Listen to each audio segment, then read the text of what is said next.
ایک بار کا واقعہ ہے۔ اللہ تعالیٰ سے بات کرتے ہوئے حضرت موسیٰ نے کہا، اے اللہ، اس دنیا میں مجھ سے زیادہ علم والا شاید ہی تیرا کوئی بندہ ہو۔ اللہ فرماتے ہیں، موسیٰ، خضر تم سے زیادہ علم رکھتے ہیں۔ حضرت خضر، جنہیں اللہ نے نظر نہ آنے والی خاص علم سے نوازا تھا، جب حضرت خضر سے ملاقات ہوئی تو پہلے خضر یہ کہتے ہوئے کہ آپ کے علم میں وہ نہیں ہے جو میں جانتا ہوں، انہیں ساتھ سفر کرنے سے صاف منع کر دیا۔ موسیٰ علیہ السلام کے اصرار کرنے پر راضی تو ہوئے، پر ساتھ ہی یہ شرط رکھی کہ مجھ سے کسی کام کے بارے میں تب تک سوال نہ کرنا جب تک خود ہی آپ کو نہ بتا دوں۔ بس پھر دونوں کا سفر یہاں سے ساتھ ساتھ شروع ہوا۔ دونوں ایک کشتی پہ سوار ہوئے۔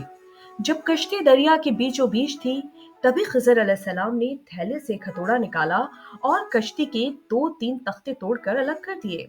موسیٰ علیہ السلام سخت حیران ہوئے۔ سوال کیا، کیا اسی لیے تختے توڑے کہ کشتی والے ڈوب جائیں؟ خضر علیہ السلام کہتے ہیں، میں نے کہا نہ تھا، آپ ہرگز میرے ساتھ سفر نہ کر پائیں گے۔ موسیٰ علیہ السلام کہتے ہیں، میری بھول نہ پکڑیں۔ سو دونوں پھر ساتھ روانہ ہو گئے۔ اب کشتی سے اترے تو دیکھا میدان میں کچھ بچے کھیل رہے تھے۔ ان میں جو بچہ سب سے خوبصورت تھا، اسے خضر علیہ السلام نے قتل کر دیا۔ موسیٰ علیہ السلام سے نہ رہا گیا، فوراً بول اٹھے، آپ نے یہ کیا کیا؟ ایک معصوم کی جان لے لی؟ خضر علیہ السلام کہتے ہیں، میں نے کہا نہ تھا، آپ میرے ساتھ سفر نہیں کر پائیں گے۔ موسیٰ علیہ السلام کہتے ہیں، اب کی بار سوال کروں تو بے شک ساتھ نہ رکھنا۔ تیسری مرتبہ دونوں ساتھ ساتھ چلے، ایک گاؤں میں داخل ہوئے۔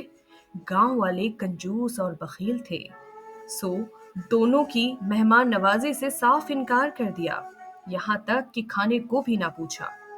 جب اسی گاؤں میں کچھ آگے بڑھے تو ایک ٹوٹی ہوئی دیوار نظر آئی، جسے خضر علیہ السلام نے مرمت کر کے درست کر دیا۔ موسیٰ علیہ السلام کہتے ہیں، آپ گاؤں والوں سے دیوار کی مرمت کا عذر ہی لے لیتے تاکہ ہم کھانا کھا سکیں۔ حضرت خضر کہتے ہیں، بس موسیٰ، یہاں سے ہمارا ساتھ سفر ختم ہوتا ہے، لیکن جانے سے پہلے آپ کو 3 سوالوں کا جواب دے دوں جس کے بارے میں آپ پوچھ رہے تھے۔ پہلا سوال، میں نے کشتی کیوں توڑی؟ وہ کشتی ان غریب لوگوں کی تھی جو کشتی چلا کر اپنا گزر بسر کرتے تھے۔ مجھے اپنے علم سے معلوم ہوا کہ ان کا بادشاہ بہت ظالم ہے۔ اس نے سپاہیوں کو حکم دیا ہے کہ ساری ثابت کشتیاں چھین لو۔ بس میں نے کشتی میں عیب ڈال دیا تاکہ وہ محفوظ ہو جائے۔ دوسری بات، بچے کو کیوں قتل کیا؟ کیونکہ اس کے ماں باپ نیک لوگ ہیں اور وہ بچہ بڑا ہو کر ظالم ہوگا اور ان کی پریشانیوں کی وجہ بنے گا۔ اللہ انہیں آگے نیک اولاد سے نوازے گا۔ تیسری بات، دیوار کیوں سیدھی کی؟ وہ دیوار 2 یتیم بچوں کی ہے جن کا باپ ایک نیک آدمی تھا اور اس نے مرنے سے پہلے دیوار کے نیچے ایک خزانہ چھپایا ہے۔ اللہ کی مرضی ہے کہ جب بچے بڑے ہو جائیں تو یہ خزانہ انہیں مل جائے۔